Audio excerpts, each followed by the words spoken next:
Welcome to the podcast where we track down Australian war veterans, have a chat with them, and hear their stories. I'm Alex Lloyd, and this is Life on the Line. They were building positions in there if for a anything happened fight. to us, by the time anyone got to us, I think it was the chaos. weather was so bad there would be I used to nobody run left. with boots full of blood. And the next thing I hear was alarms, Chances of screaming. survival were very, very slim. The soldiers didn't want to go into the ambushes, so they'd send the kids in first. And so he was sent in first into an ambush and he got shot in the stomach. It was very hard for me, very hard for my family. And the plane burst. Proud of the crew, proud of what I've achieved and what I'm doing. Volunteer for service was in effect to put your life on the line. Today's bonus episode is a bit different to normal. We at Thistle Productions often get asked who we are, what our background is, and why are we the ones to be doing this podcast.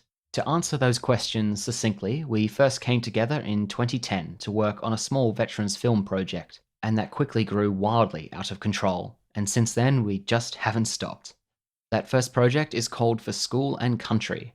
This miniseries chronicles the lives and service of 12 World War II veterans who were also schoolmates. The documentary premiered at their old school, Knox Grammar in Sydney, on 5 May 2015. 3 years on from the launch, the original crew behind the series, all of us old Knox boys ourselves, got together for a bit of a nostalgic chat. Today's podcast gives you a bit more insight into the team behind Life on the Line. Enjoy. Welcome to today's bonus episode of Life on the Line. I'm Alex Lloyd, and I'm with the original Thistle Productions crew today as we celebrate 3 years from the release of our documentary miniseries For School and Country. I'm here with Angus Hordern. Hi, Angus. Hi, Alex. I'm also here with Thomas Kaye. Hi, Tom. Hi, mate. And making his debut on the podcast, Rohan Viswalingam. G'day, Rohan. Hey, good evening.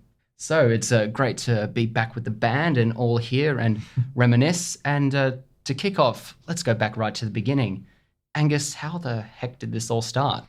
It was funny how this started, and like many good things in life, it had a very small beginning. I was at our school Anzac Day service in 2010, and I was with my dad and my son, and as usual, my dad was talking to everyone else except to us. And on my left was a very quiet, reserved gentleman, Richard Miles. And Richard was holding the Order of Service, and the Order of Service had a list of the old boys that had died at Knox during war service. And there's a list of 68 boys there. And he's pointing at these names, and I just said, "Oh, did you know that guy?" And he explains to me that he went to Knox and left in 1939, and there was something like 52 boys in the year, but 48 served, of which 11 were killed. And then he goes on and starts telling me this terrible guilt that he feels because just before the war, he was playing tennis just up the road in Wahroonga with 3 other guys. So he's 4 boys, all in their whites, playing a game of doubles tennis quite innocently. And he turns to me and he said, "You know, I'm the only survivor of that tennis game. And this is something that's lived with me all my life." And look, I was very moved by that. And I said to him, "Well, we'll make sure we tell their story."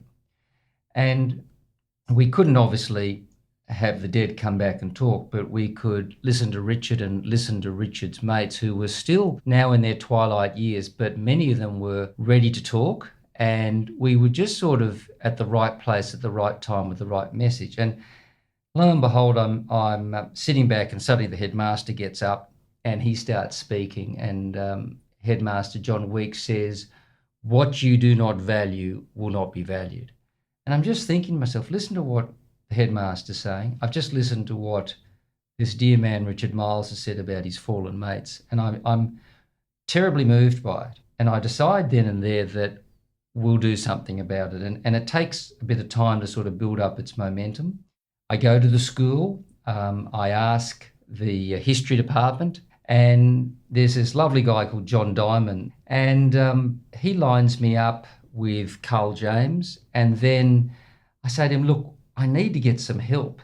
Are there any good guys that you know from school?" And then he introduces me to you, Alex. Yeah, John Diamond was my ancient history and history extension teacher at school.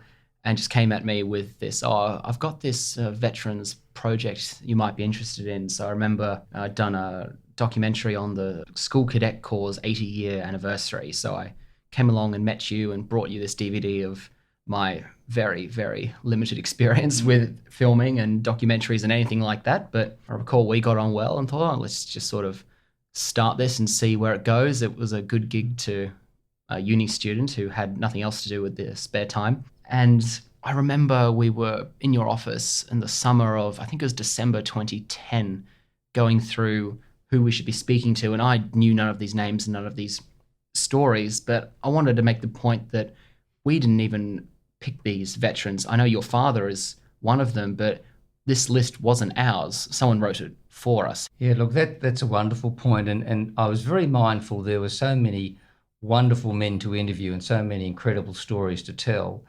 And I didn't want to be put in the position that I was picking them because, well, I mean, it just wasn't right. So I went to Ian McPherson. He was the ex-president of the Old Boys, so he knew everyone.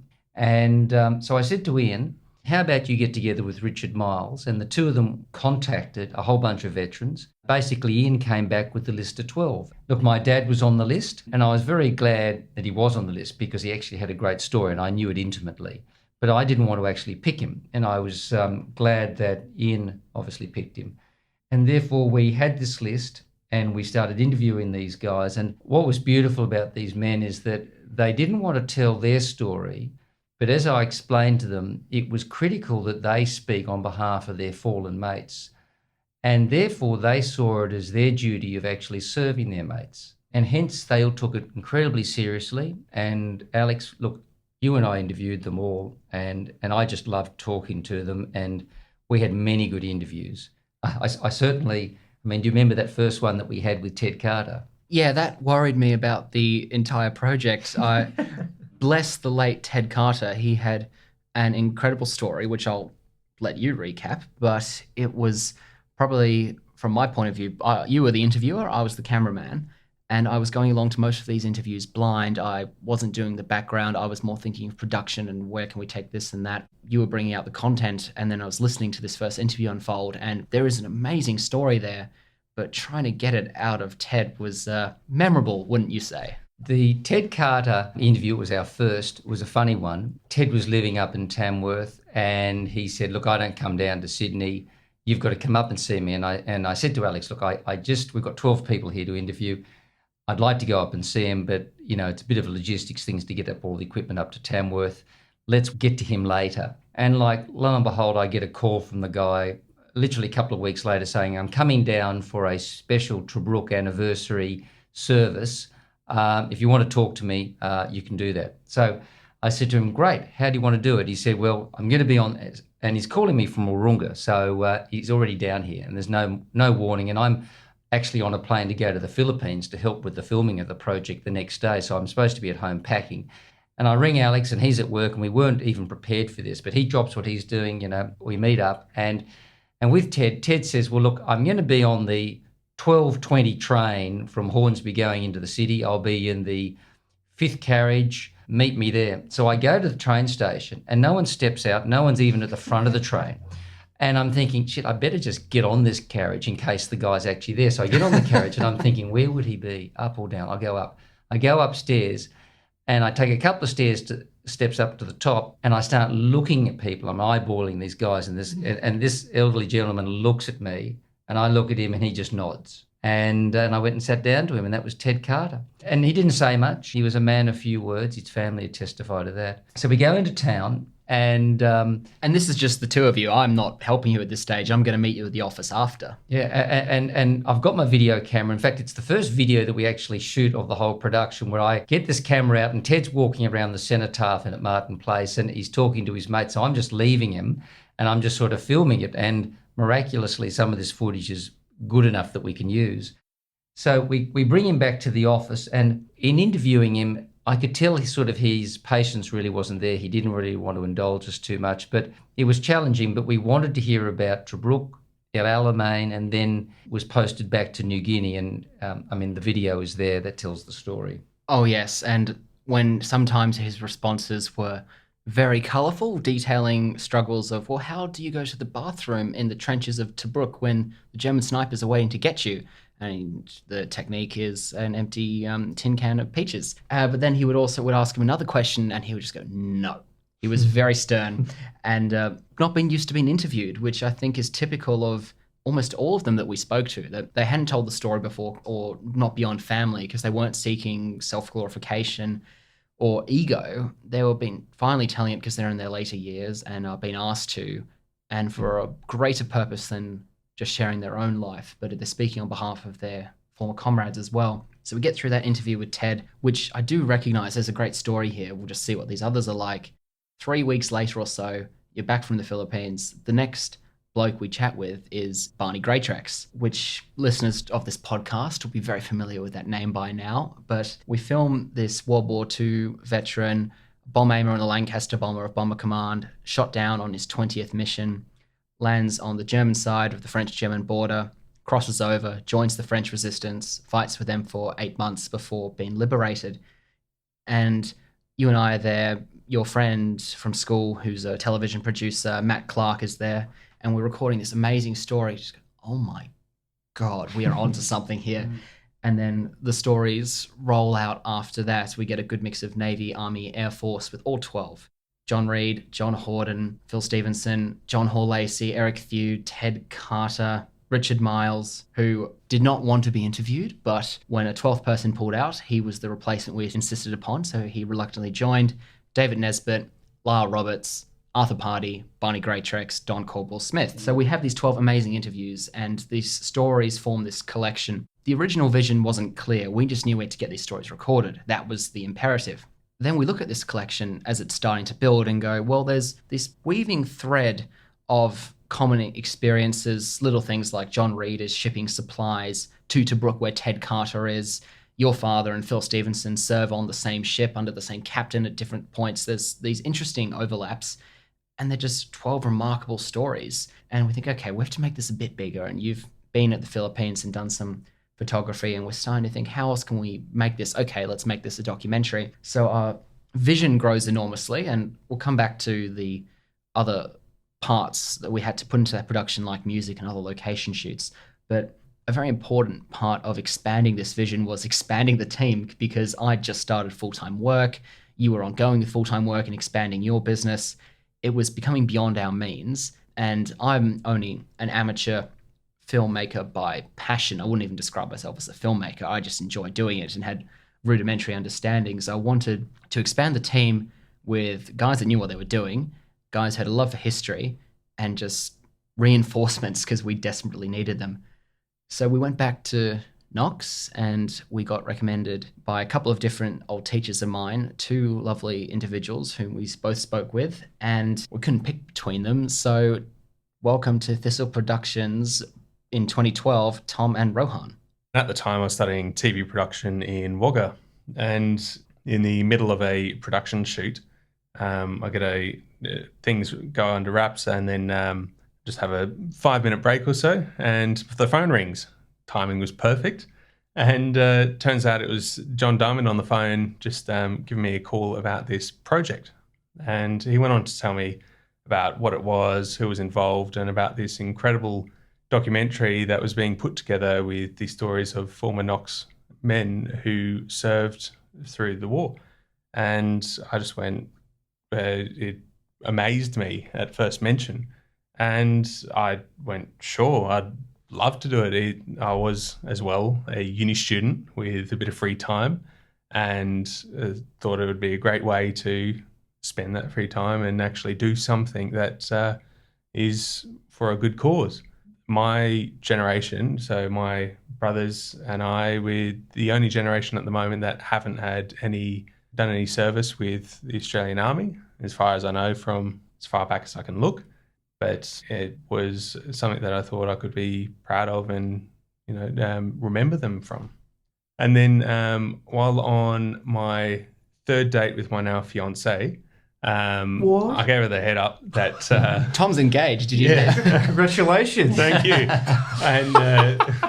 And she had the heads up that I was expecting a call at some point that day, and I was at the Botanical Gardens in Wagga just having a picnic, And then I get a call from Alex. Yeah, it's, was it the first time you were headhunted for a job? I don't know. But we brought you to the office, had a chat. Your resume and skills were great. You were just what we needed. And we quickly got to work. Angus and I had done, I think, 11 of the 12 by that stage, or 10 of the 12. So we had most of the material ready to go. So we start dividing up who's editing what pieces of the story.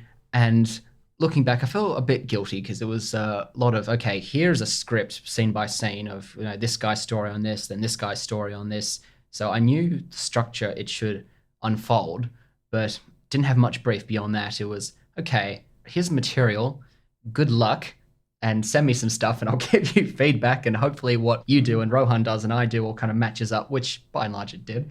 Then it's just, a lot of hours behind the computer working, isn't it? Hours and hours and hours. It was probably, it felt like hundreds of hours of material, but all incredible stories. It definitely was a labor of love though, and something that we all enjoyed putting together, and all different incredible stories. And to further add to your labor of love, I gave you another assignment because it was beyond my capabilities. And anyone who's seen the documentary, that we have these wonderful animated map. I basically envisioned Game of Thrones style credits, but a bit more appropriate to the subject matter, where we're darting from place to place and where the guy's ship is moving, animations of where in the sky Barney's plane is shot down. I remember going to you with the question, so how are you with animation? I had a basic level of skill with animation, doing a few things on uni projects, but nothing to a grand scale like this. The main way, it was a lot of trial and error. There'd be dozens of different makes that somehow letters of different locations would go missing, or they'd somehow submerge within the map, and it'd be like, how would you miss that? And then, different things like that. But it was something that I couldn't be prouder to dedicate my time to. It was a lot of thorough checking. Why is the K into Brook missing? I know that's not a typo. And Rohan, it was the same deal for both of us as well, I think, just hundreds of hours back and forth. Yeah. And you were the editor on episode 3, which is the one that features Barney Greytrax the heaviest. And while Barney's story is one I'm so attached to interview him was quite difficult because since childhood, and we believe exacerbated first by war and now by age, he has quite a stutter. So I knew when filming this, once I sort of got over the incredible story I was being told, this is going to be interesting to translate to camera. So we had to do a bit of work there with Barney. Yeah, we did. When you came to me with the raw footage, when we watched over it, I was like, yeah, this stutter's pretty heavy. And then I think I actually didn't even believe you fully when you started saying, yeah, we got to cut out every stutter that happens. So we which we didn't quite achieve. Inched forwards second by second through a wad of material until we finally got to a serviceable product, that was probably for me the most grueling part of the editing process, but also the most enlightening because I learned the finer details of Barney's story. I've been reading his book, and that's even more. It goes to a level we couldn't possibly cover or conceive of. And I do remember sort of sitting there watching you make judgment calls. That stutter is pretty short. That's okay. Oh, that one. Oh, okay. We need to cut that one. Micromanaging microseconds. And then, finding the right overlays. And you did some other creative work at the start as well, where you cut together, I think it was a Ted Carter to Brooke scene, some really nice, and it was heavily stylized. And we pared it back a bit for the final product. But in terms of concept work on image overlays and how we can intercut with music and such more, because we had no music at that point either. It was just footage.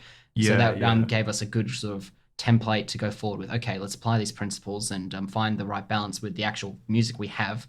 But it was a good conceptual work that you gave us that I thought was quite useful going I forward. thought I'd sort of play around with the setting and the audiovisual elements of it.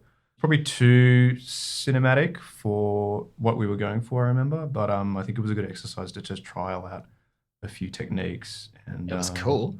It was cool. I was pretty happy with it. That's part of the process. That's part of the refining process. And it's not sexy to talk about. It's just hundreds of hours sitting behind a computer. Yeah, it's just wet. But Angus came up with quite a cool idea. I'd gone to some of my friends saying, hey, you play guitar. Can you record a track for us? And I've went to my friend Dan van Werkhoven, who is a composer, and he composed our wonderful opening credits theme and some other music, and he's done this podcast theme for us as well. And so he did some great stuff for us, but we just still didn't have enough quantity of music. We only had 6 tracks or something, which is not enough to sustain a 5-episode, each episode 45, 50 minutes documentary. So we're still struggling. Where are we going to fill this? I don't know how we're going to make this more colourful.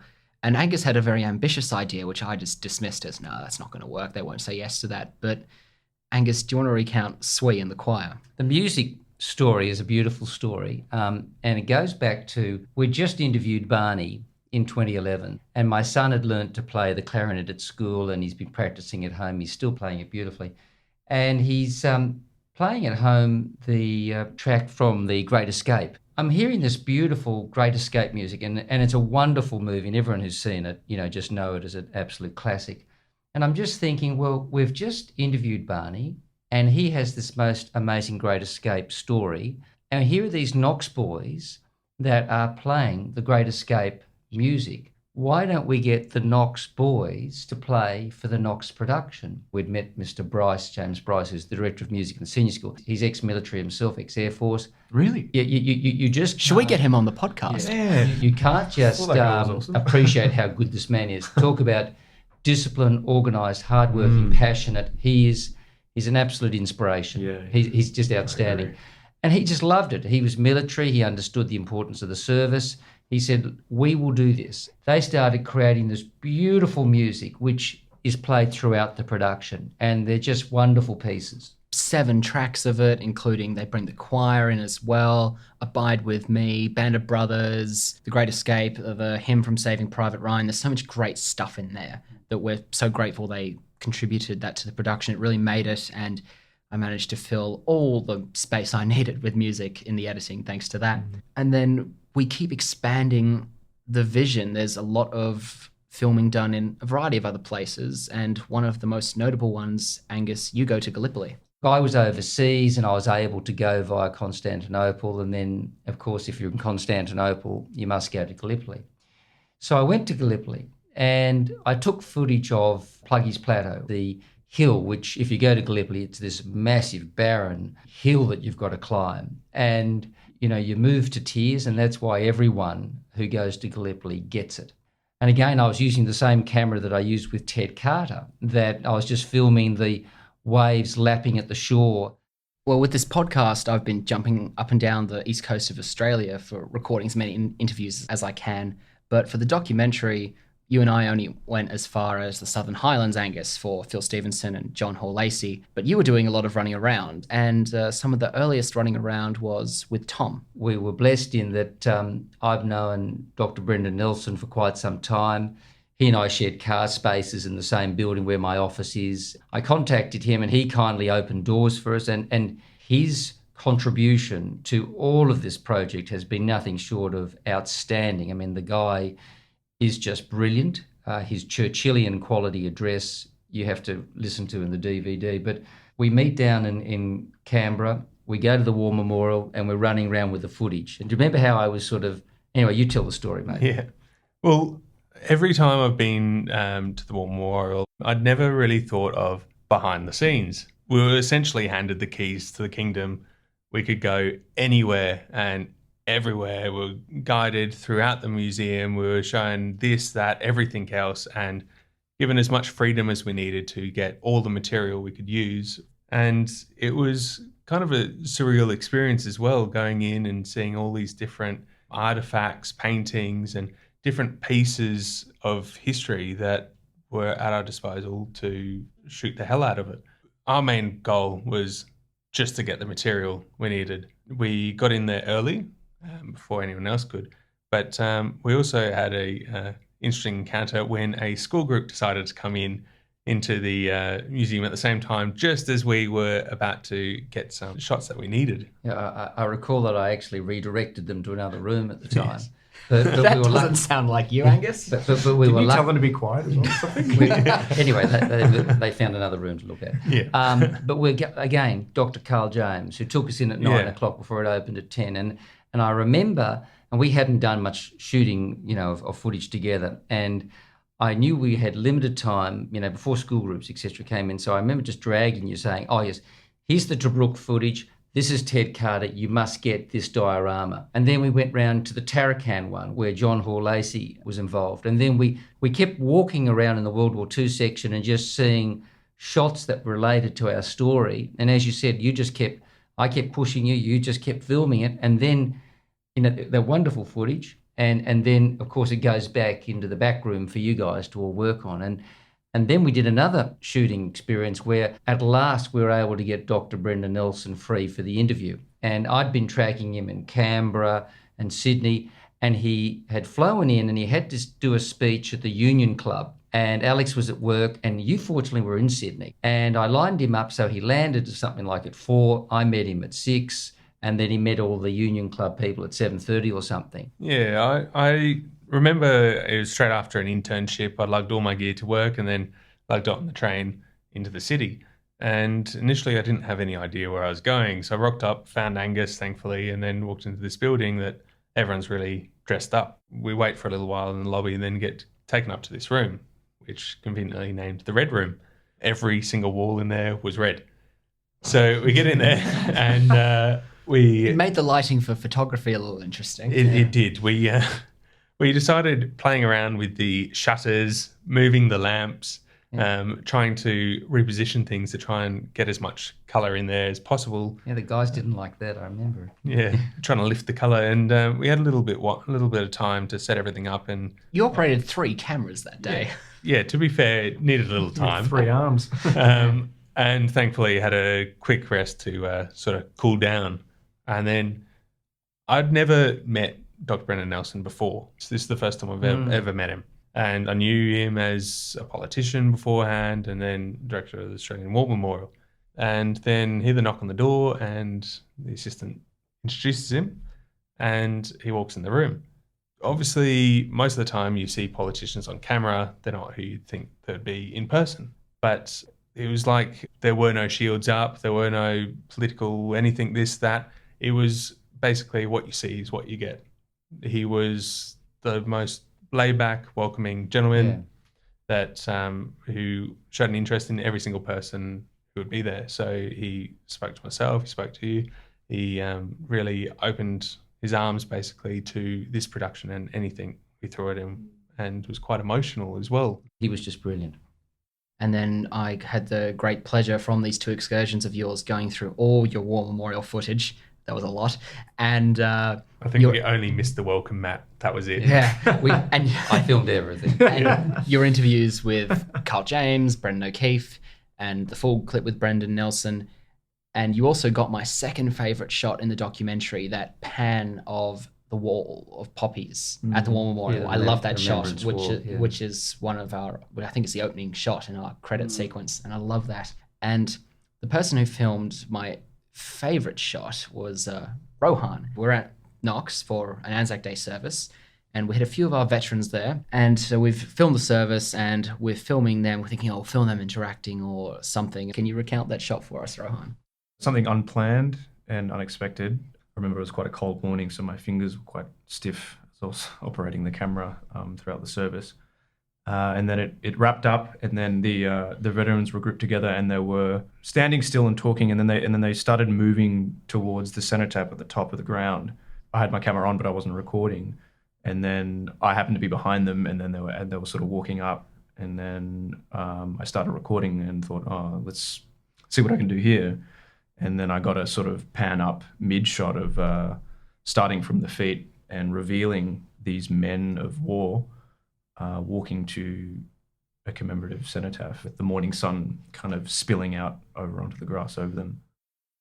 And then the documentary is finally finished. As I recall, we watched the rough cut, and then the next day I was flying to Europe. So we watched the rough cut all day here. John Diamond came along to watch that as well. We spent the last 6 months hurriedly editing, getting all the finessing done, lower thirds and everything else, and getting the maps right and overlays and everything. And then the documentary, we finally have it ready, and then it's ready to premiere at the school. the school can't play a 5-part miniseries on a school day to the entire school. They apparently don't want us to spend a whole day of education. How dare they? Come on. Exactly. So I quickly rushed together a presentation edition, 45 minutes of best of the beginning, one story from each veteran, best of the ending. And I must say, it is excellent how that whole miniseries was condensed into that. It was just an excellent production. Wasn't easy, but we did that. We had this fantastic day, wonderful music, a lovely VIP keynote address by Dr. Brendan Nelson, had the screening, and I would like each of us just quickly to share a memory from that day. Angus, your memory walking in. The headmaster turned to me and said, how do you want to do this? And I said to John, look, you go, you lead. So he walks in with the official party, and I said to Alex, you and I, hang back, we'll be last. And as we walked through, do you remember I grabbed you by the arm, mate, and I looked you in the eye and I said, remember this, you will never experience this again in your life. We walk in, and as we've said before, there's this sea of blue of this assembly hall full of boys with their blue jackets. We walk past the honour guard and we walk into this assembly hall, and just as a background, the school has never done a function like this before. We'll never do another function by point of the veterans ever again like this. And it's one of those top days in your life. I'll always remember the 5th of May 2015. I'll never forget it. It's one of my top days. And I remember we got through, and then right at the front, all the veterans who were in wheelchairs stopped because they couldn't get them into chairs. So I remember how we were walking through gracefully and thought, oh, gosh. The prefects couldn't quite work out how to sit them down, or just put the chairs next to the other chairs. It was a very emotional entrance. I distinctly remember walking in with you, and it was this massive, massive function. Rohan, can you share your memories of before the actual screening started? The band and the choir played Abide With Me to give a live performance before the screening. Do you remember the emotion in that room? Yeah, I do. That was quite palpable. I love music, and especially what Mr. Bryce has done with his leadership. Some of the pieces I've heard him conduct in my final year had a big impact on me. So hearing him again with the orchestra was something I realised that I sort of missed, as well as I was at uni at that stage. I think I was subconsciously missing the discipline and the brotherhood of Knox, and that day was homecoming for me, and I think for all of us as well. Absolutely. And the applause at the end lasted throughout the entire end credits, which was an achievement. And it went on and on and on. An absolute never heard that before. Yeah, absolutely. In an assembly. And the silence. During, My son said to me, Dad, I don't think the boys can sit through it. And Alex, did you hear anyone make a noise? Not a pin. No, you could have heard the proverbial pin drop, and the photos that came out afterwards by the photographers showed this absolute rapture and interest and attention, as some misty-eyed students even, which was very rewarding. There was a tear rolling down the eye of one of the senior CEOs that the photographer took. Brilliant photo. And these are big, burly boys. Everyone was moved. There wasn't a dry eye in the whole assembly. Then the students are dismissed to go back to class, and the smaller party of the veterans, friends, family, and other dignitaries, we get to go and have a nice lunch function at the school afterwards to celebrate. And Angus, you and I make an address. Brendan Nelson makes one, and Mr. Weeks does a very glowing one, which is all lovely. Tom, can you recount the atmosphere and celebrations at that lunch function afterwards? Basically, it was an entire surreal experience. There was no way I was going to miss it. I ended up doing the 2 a.m. shift at work and then coming in straight afterwards. And the life of a TV man. Yes, in the suit and all. And I rocked up and I wasn't sure what to expect. So we had the assembly, we walked in, and that was breathtaking. Walking in there with the sea of blue and khaki and everyone in their uniforms. And then we get to this function afterwards where we have a few keynote speakers, and all the different tables had the veterans seated on them with their families and different people who had parts in the project and things like that. We had the address from the headmaster at the time, John Weeks, and it's something that won't easily be forgotten at all. It's something that will stick in the back of my memory forever. To sign up to a project like this, you get given everything. It's in its raw form, all the uncut footage, everything like that. You never expect really what the end product's going to be. It's very raw, very rough stuff. And kind of you think that, okay, great, we'll just whack this together and it'll be just... Angus thought we'd do it in 6 months. It'll be easy, don't worry. Yeah, not a problem at all. I really but did. You'll be home by Christmas. It felt like it almost moved the moon, effectively, with the scale of how things had changed from the signing up to this project to being in that hall, then sharing lunch with these veterans after watching back this 45-minute cut-down version of the project. And it was incredible.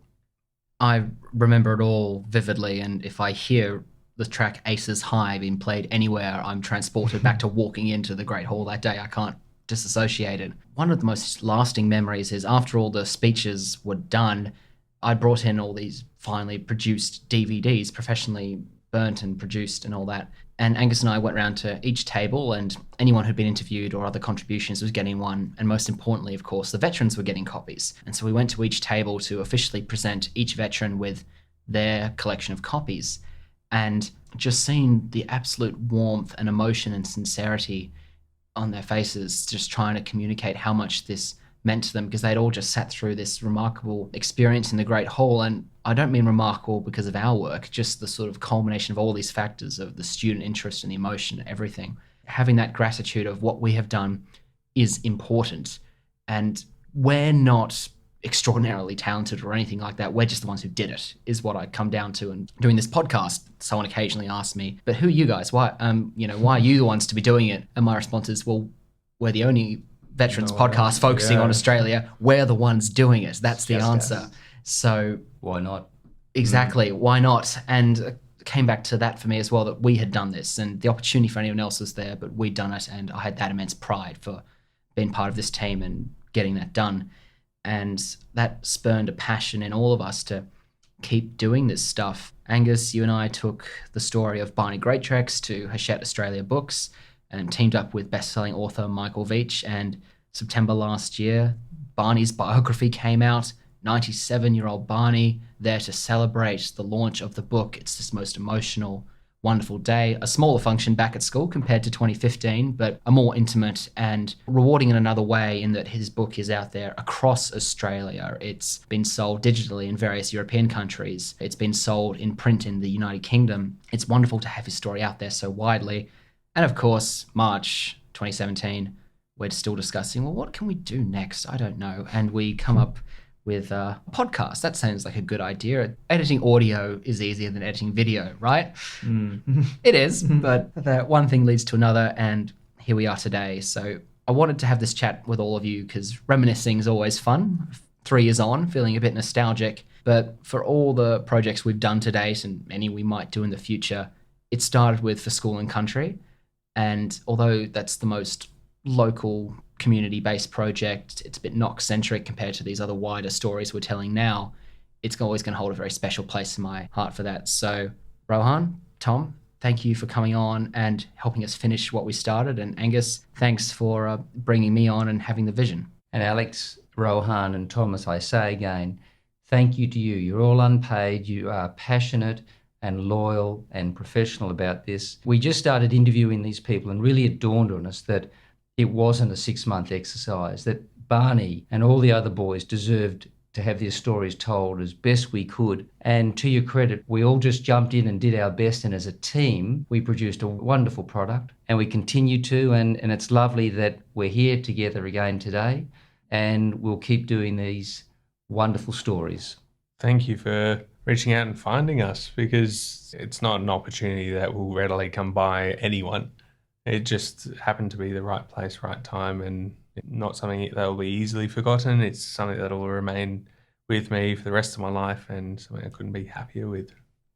Yes, it's been a privilege. School for Country will always be close to my heart as well. I've always been interested in serving my country myself. Hearing the stories of men that had gone to my school and had devoted themselves to a higher ideal and put themselves at risk for the sake of their country is something that is very precious and very important and must be defended. Hear, hear. Thank you, the original Thistle Productions crew.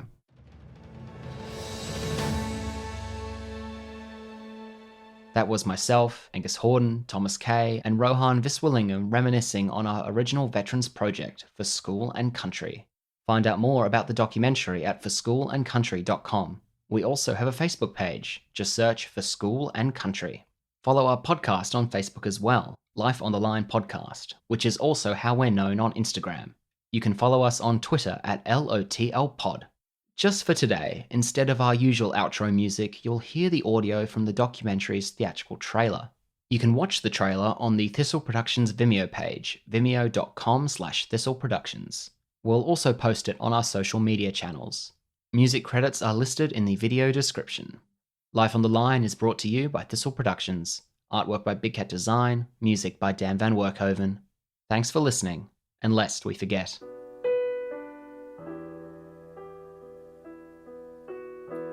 An Australian who had a life, who was loved and loved others, and then when the time came and his country called, he answered that call voluntarily. And then in the service of our country, wearing the uniform of our nation under our flag, he gave his life for us.